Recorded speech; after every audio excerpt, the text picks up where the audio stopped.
Have you ever had a hangover? I was 9 years old the first time I went back home from vacation. I lived in La Paz, Bolivia, which is the highest capital city in the world according to Encyclopedia Britannica.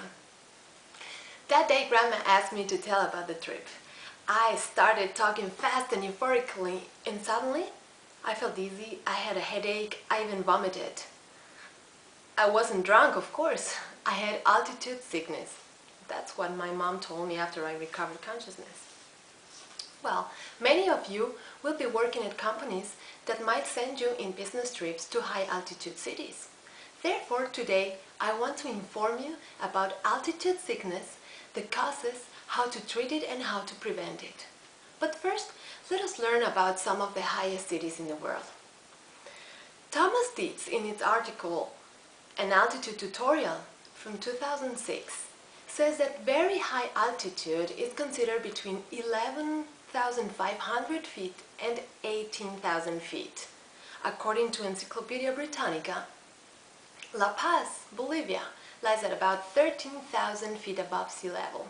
Other cities in the world, such as Lhasa in Tibet, Cusco in Peru, Quito in Ecuador, lay around 8,000 feet above sea level. If your destination is going to be one of the mentioned cities, be prepared. American Academy of Family Physicians, in its article High Altitude Illness, explains that the oxygen level becomes very low above 8,000 feet. This height is enough to have altitude sickness. The higher you climb above sea level, the less oxygen there is in the air. This causes problems for people who normally live at lower altitudes, because their bodies aren't used to working on so little oxygen. WebMD, in its article from 2010, Altitude Sickness, says that it is smart to take special care if you go high altitude hiking or camping like in the Rockies, or travel to countries such as Peru, Bolivia, Ecuador or Nepal. I remember my biology teacher in Bolivia saying that altitude sickness is the equivalent to an alcohol-free hangover. As I mentioned before, the symptoms may be very bothersome. However, as long as it is a mild level of altitude sickness, it is not dangerous or health-threatening.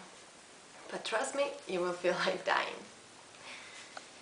The article What Causes Altitude Sickness in Medical News Today, written by Christian Nordquist, provides a list of typical symptoms, and they are lack of appetite, nausea, vomiting, exhaustion, dizziness, and throbbing-like headache, among others. The Mayo Clinic, however, says that moderate to severe symptoms from altitude sickness can include liquids or fluids in brain and lungs. This is called edema. But the most common symptoms, according to my experience, are a bad headache, nausea, exhaustion, and dizziness. I can still hear friends of mine saying that they don't want to go back to La Paz because of the bad experience with high altitude. And I said, well, I told you what to do. So let's see what's recommended. The American Academy of Family Physicians explains that it takes several days to acclimatize.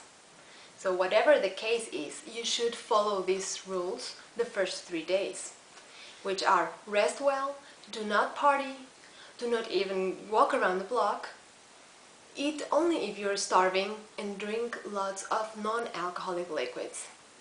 In Bolivia, this is what we do. We follow the mentioned rules, and then we drink coca leaf tea. According to Christian Nordquist, coca plant is a folk remedy for altitude sickness, which is used in Ecuador, Peru and Bolivia. It tastes horribly. It's very bitter, but it works. It works. So now that you know what altitude sickness is, I hope you will adopt measures to prevent it. Do not be afraid, and remember, first acknowledge you are having the right symptoms. Then follow the rules. However, if the symptoms persist, you may want to see a doctor before taking any medicine. Again, if you exaggerate in exercising or eating or drinking alcohol, you might have an edema. Once you acclimatize, though, you will have a wonderful experience there. Before I leave, let me tell you that in Bolivia we have this saying: walk slowly, eat a little, and sleep alone.